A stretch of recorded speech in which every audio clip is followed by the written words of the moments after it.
Thalassemia బాల సేవా యోజన కార్యక్రమంలో భాగంగా కోల్ ఇండియా లిమిటెడ్తో రెయిన్బో చిల్డ్రన్ హాస్పిటల్ అవగాహన ఒప్పందం కుదుర్చుకుంది. కేంద్ర మంత్రి కిషన్ రెడ్డి సమక్షంలో ఈ ఎంఓయూ కుదిరింది. కోల్ ఇండియా సహకారంతో దేశంలో ప్రతి తలసేమియా బాధితుడికి చికిత్స అందించేందుకు కృషి చేస్తున్నామన్నారు కిషన్ రెడ్డి. ఎంతమందికైనా ఎంత ఖర్చైనా తామే భరిస్తామంటున్నారు.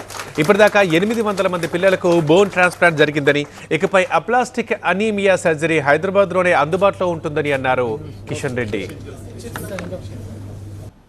తలసేమియా బాల సేవా యోజన అనేటువంటి ఒక సపరేట్ కార్యక్రమాన్ని మేము తీసుకొని దేశవ్యాప్తంగా మాకున్నంత వనరుల మేరకు మరి ఈ యొక్క పేషెంట్స్ అందరికీ పూర్తి స్థాయి ట్రీట్మెంట్ ఇవ్వాలని మేము నిర్ణయం తీసుకొని ఒక్కొక్క పేషెంట్కు మా కోల్ ఇండియా తరఫున నరేంద్ర మోడీ గారి ఆదేశాలతో మన ప్రధానమంత్రి గారి ఆదేశాలతో ఒక్కొక్క పేషెంట్కు 10 లక్షల వరకు కూడా ఖర్చు చేయాలి.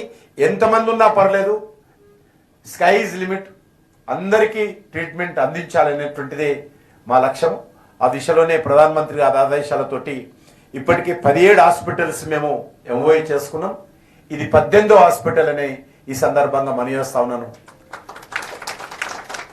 ఇప్పటి వరకు కేంద్ర ప్రభుత్వం తరఫున కోల్ ఇండియా తరఫున సుమారు 800 మంది పిల్లలకు ఈ యొక్క బోన్ ట్రాన్స్ప్లాంట్ జరిగింది.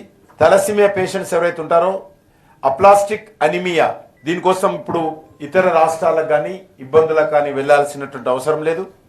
అందరికీ సరైనటువంటి కన్సల్టేషన్ కానీ సర్జరీ కానీ మరి ఈరోజు మన యొక్క హైదరాబాద్ నగరంలో ఇక్కడ నుంచి అందుబాటు ఉంటుంది అనే విషయాన్ని సందర్భంగా నేను మనవి చేస్తా ఉన్నాను.